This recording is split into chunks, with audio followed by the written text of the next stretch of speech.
프린트물 박스 부분입니다. 같이 읽겠습니다. 사무엘은 고별 설교를 통해 이스라엘 백성들을 책망합니다. 출애굽 이후 이스라엘 조상들과 지금 백성들을 공의롭게 통치해 오신 하나님이 왕으로 계심에도 불구하고 이스라엘 백성들은 인간 왕을 구하는 죄를 범했기 때문입니다.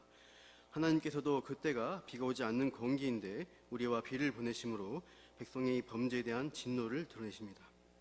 이에 백성들은 벌을 받을까 크게 두려워합니다.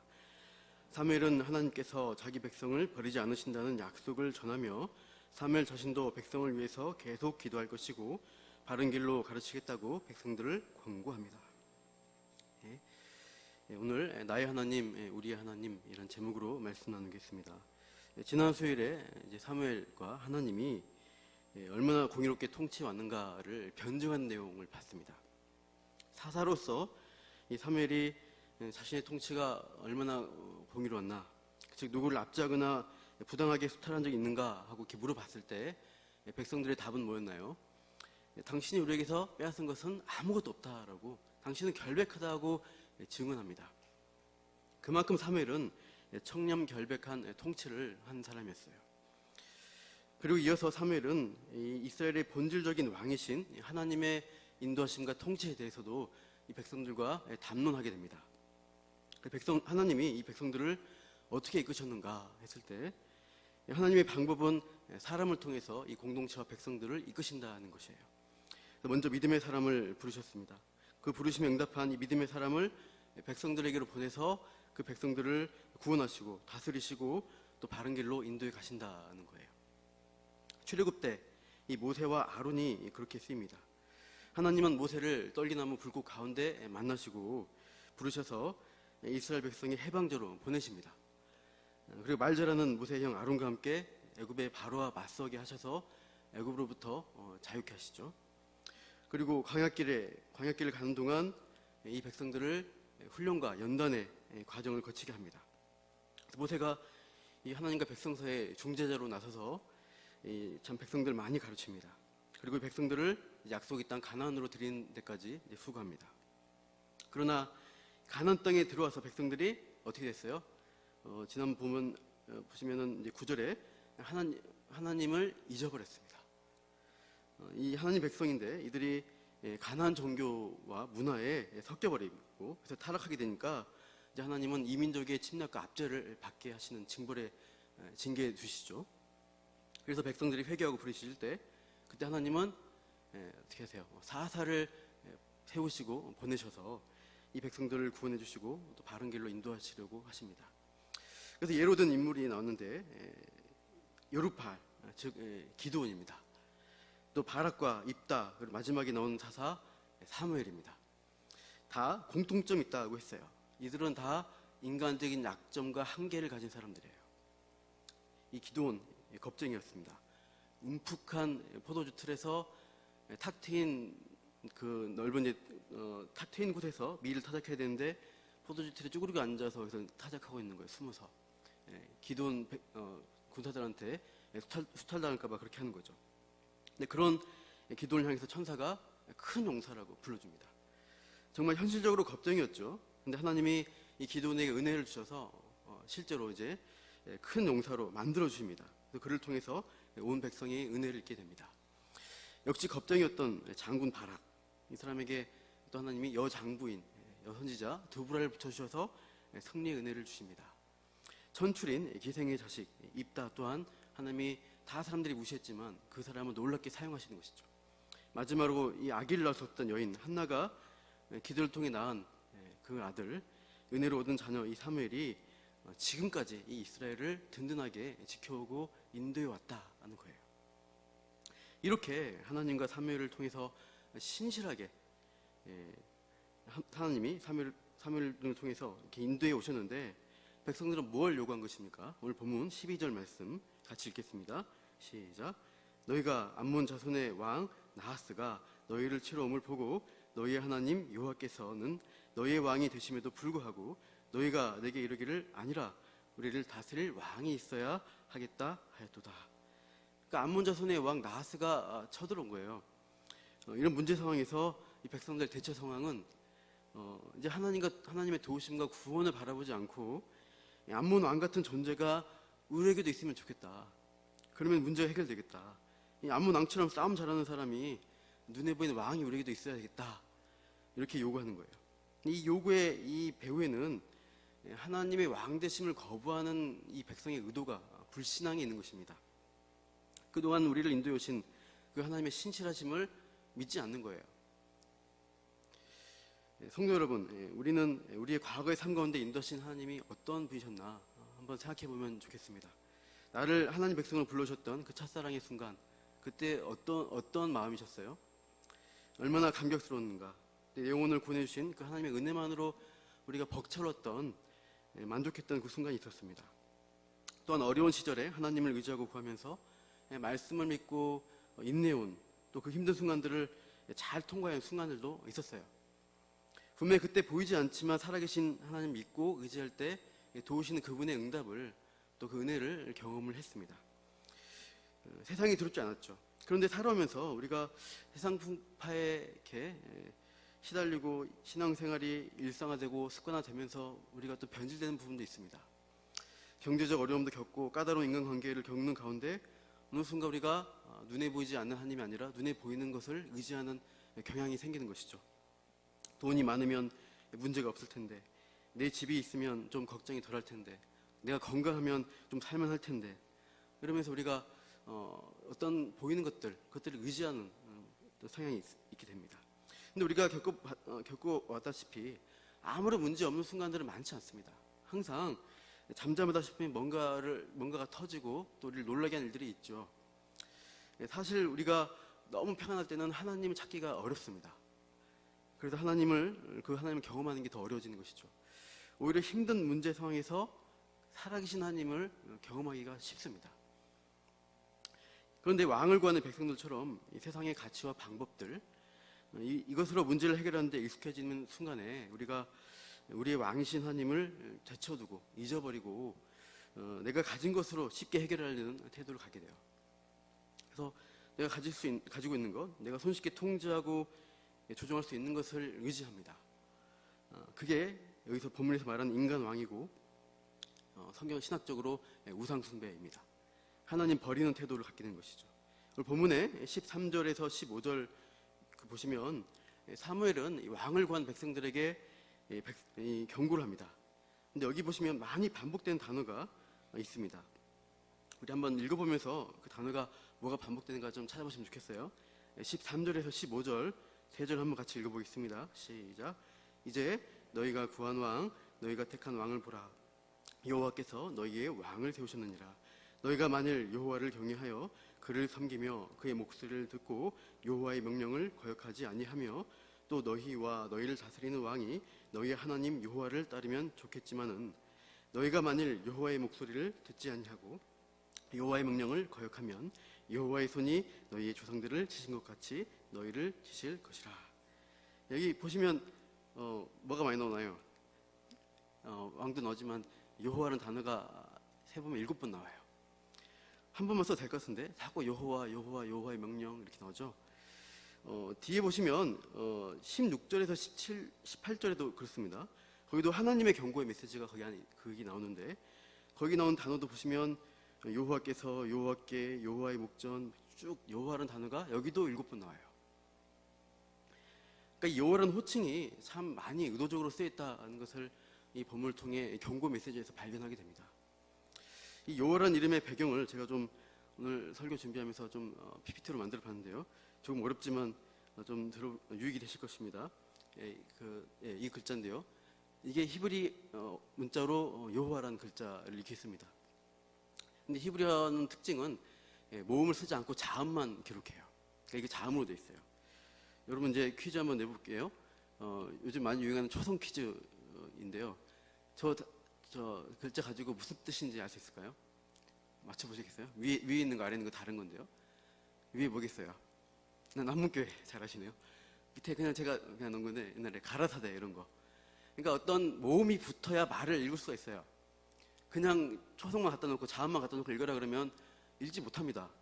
그냥 느무 그흐 뭐 이게 뭐야 이렇게 되는 거예요.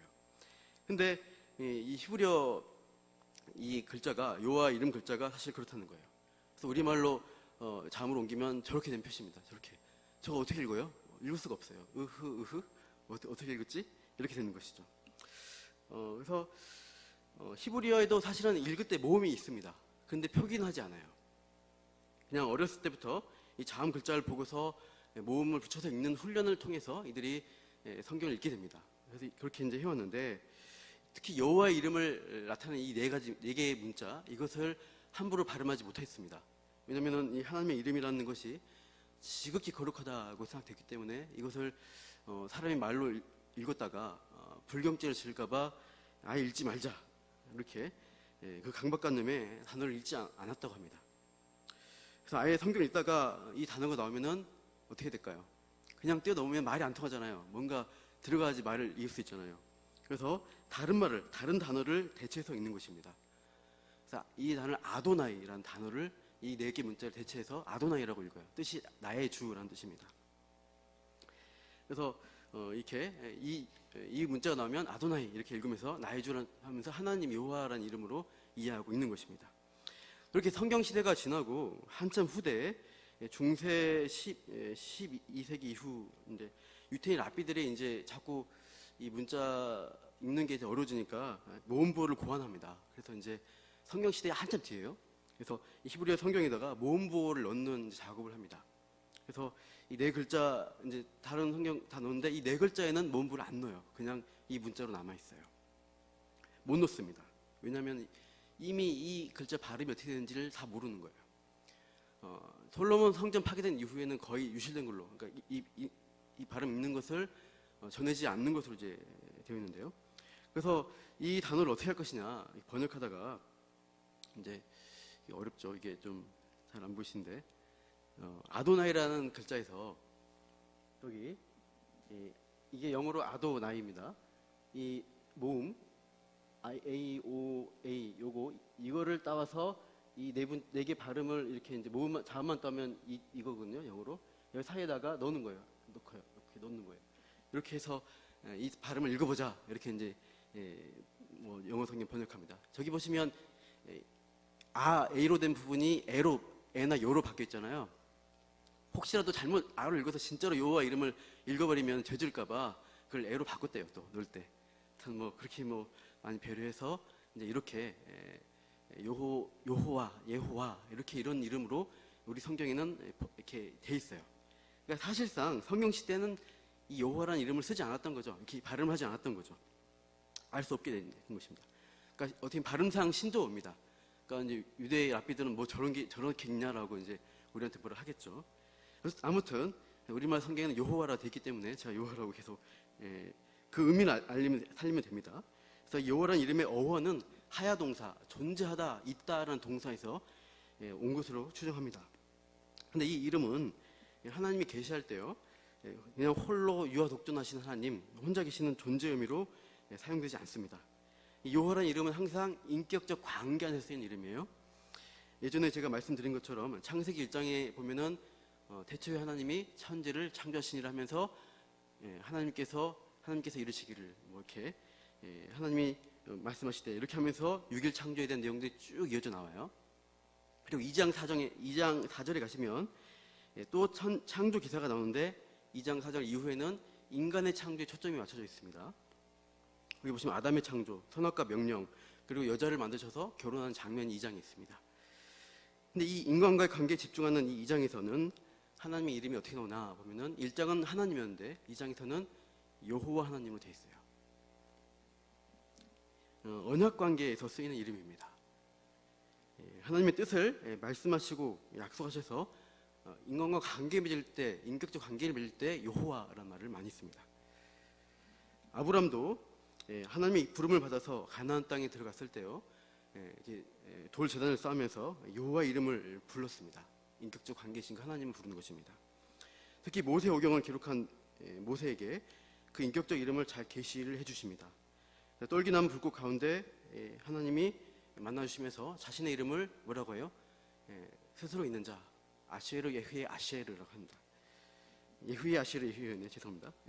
그래서 현재형으로 쓰인 동사인데 히브리어 특징은 미래도 포함시켜요.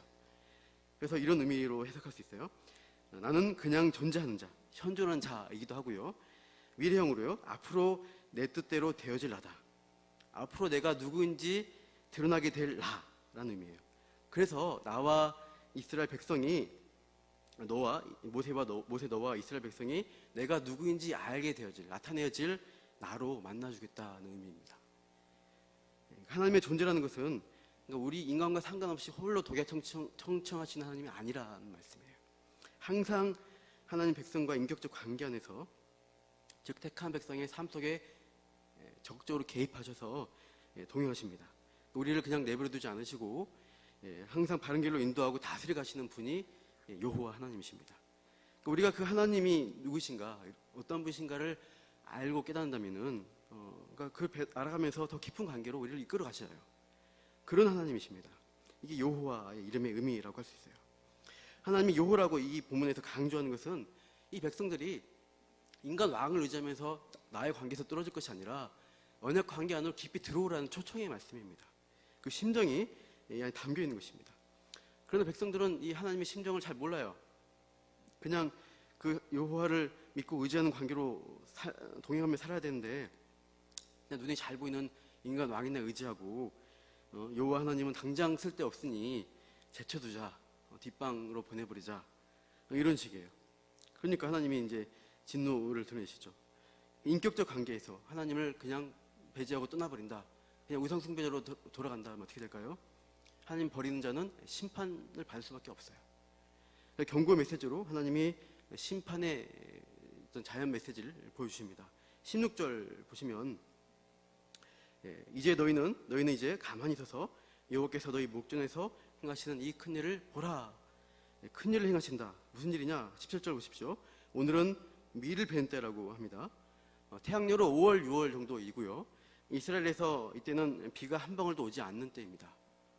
건기예요.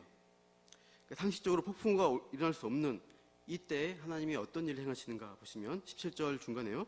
여호와께서 우레와 비를 보내사 너희가 왕을 구한 일, 곧 여호와의 목전에서 범한 죄악이 큼을 너희에게 밝히 알게 하시리라. 이렇게 하시고 18절에 사무엘이 여호와께 아뢰니까 그날 바로 우리와 비를 보내셨어요. 큰 폭풍우를 일으키셨어요. 갑작스럽게 좀 비 올 때만 엄청나게 쏟아지잖아요. 천둥번개 치면서 막 폭우가 막 내리는 거예요. 그걸 보면서 이런 일이 없는데, 이 시기에 이럴 수가 없는데 하면서 모든 백성이 놀라면서 여호와와 사무엘을 크게 두려워하게 됩니다.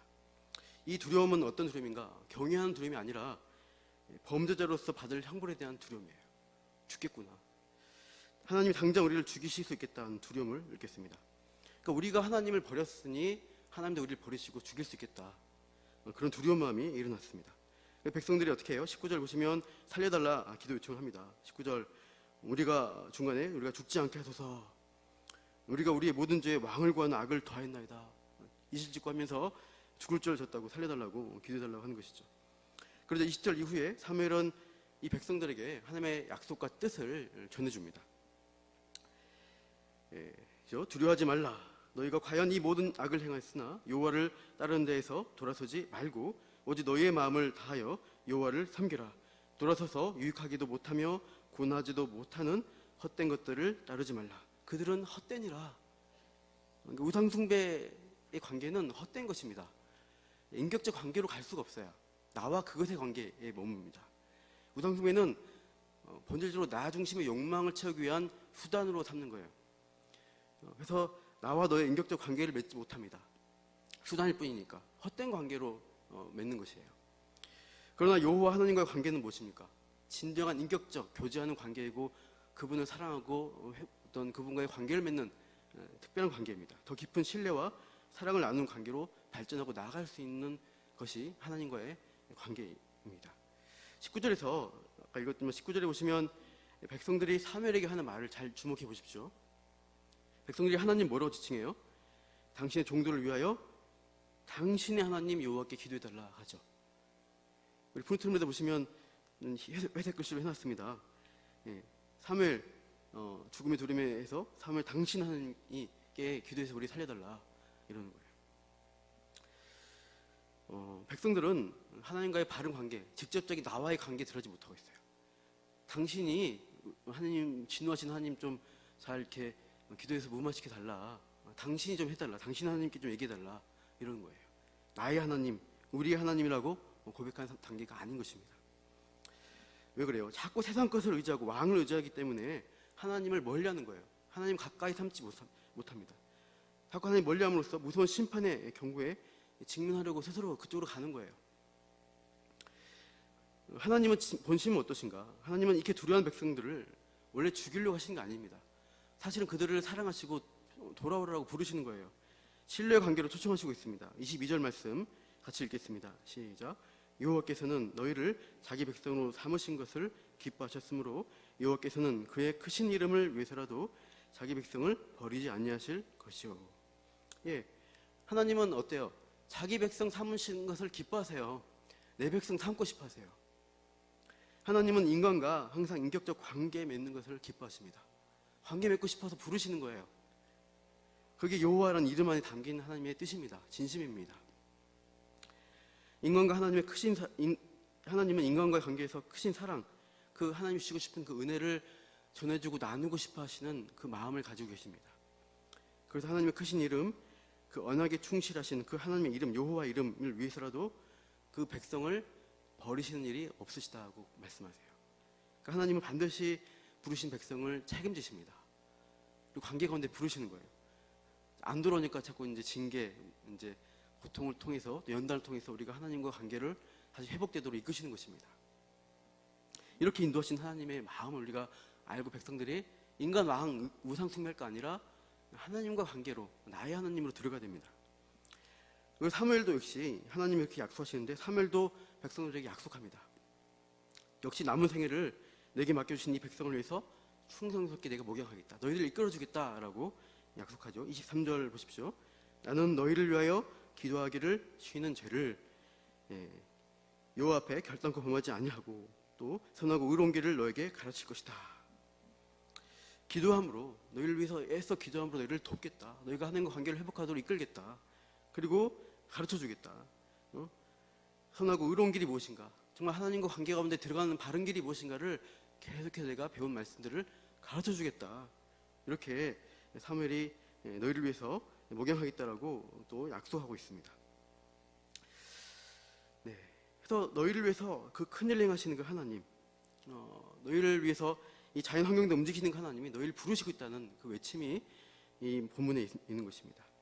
우리가 당신 하나님 여호와, 그분의 하나님 여호와, 그 목사님의 하나님 여호와가 아니라 나의 하나님 여호와로 관계를 설정하고 계속 나아가는 훈련이 필요합니다. 그 일을 돕겠다고 사무엘이 발벗고 지금 나서고 있어요. 내가 믿는 나의 하나님이 그 사람의 하나님이 되어줄 수 있도록, 백성의 하나님이 되어줄 수 있도록 내가 사무엘 내가 이렇게 정말 수고하고 애를 쓰겠다, 평생을 이렇게 애쓰겠다라고 약속하고 있고요. 우리도 그 사무엘의 역할을 부여받은 사람들입니다. PPT 한번 보여주시면요. 이 사진 혹시 기억나시는 분 계실까요?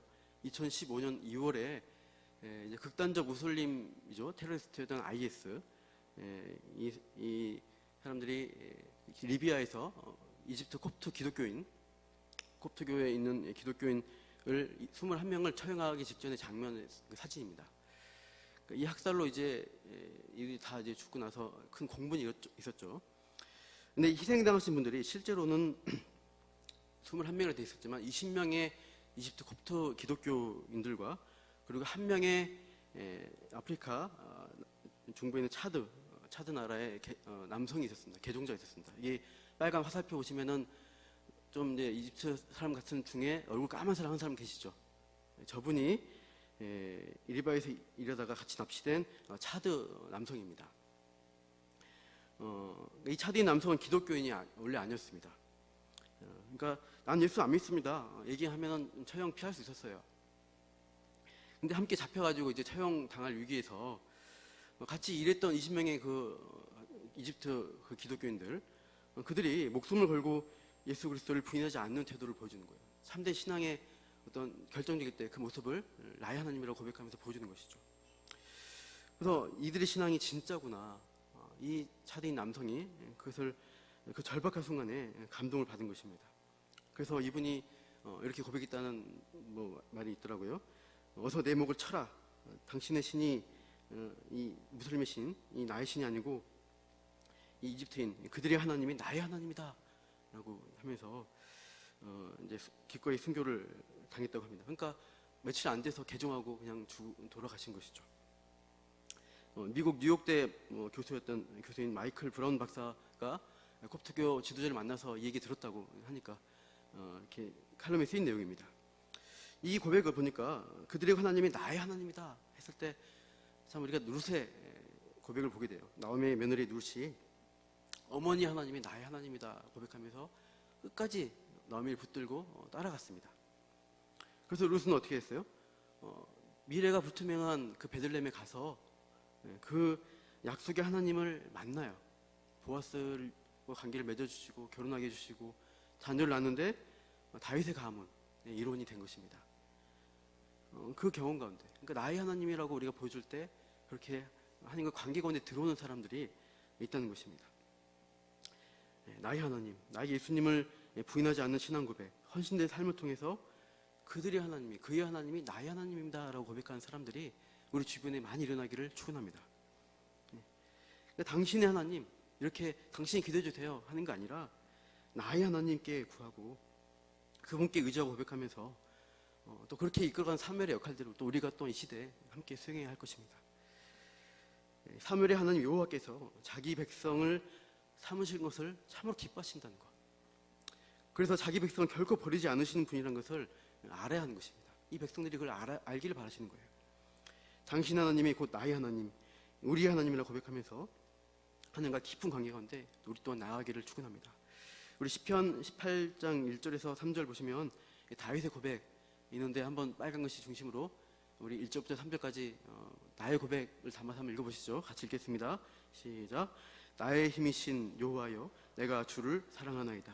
여호와는 나의 반석이시요 나의 요새시요 나를 건지시는 이시요 나의 하나님이시요 내가 그 안에 피할 나의 바위시요 나의 방패시요 나의 구원의 뿌리시요 나의 산성이시로다. 내가 찬송받으실 여호와께 아뢰리니 내 원수들에게서 구원을 얻으리로다. 아멘. 나의 하나님을 여러분이 경험하십시오. 여러분 청년들, 중고등학생도 있는데 어려움 당할 때 하나님 의지해 보면 경험이 됩니다. 살아계신 하나님이 내 삶 가운데 주관하시는구나, 개입하시는구나, 부르짖고 간구하면 도와주시는구나, 그 하나님 나의 하나님이시구나, 이것을 여러분도 누리시고 정말 평생 그 하나님과 동행하시는 또 사무엘처럼 그 하나님을 맺어주는 관계를 맺어주는 사람으로 기도하며 말씀을 가르치는 사람으로 격려하는 사람으로 나가기를 축원합니다. 우리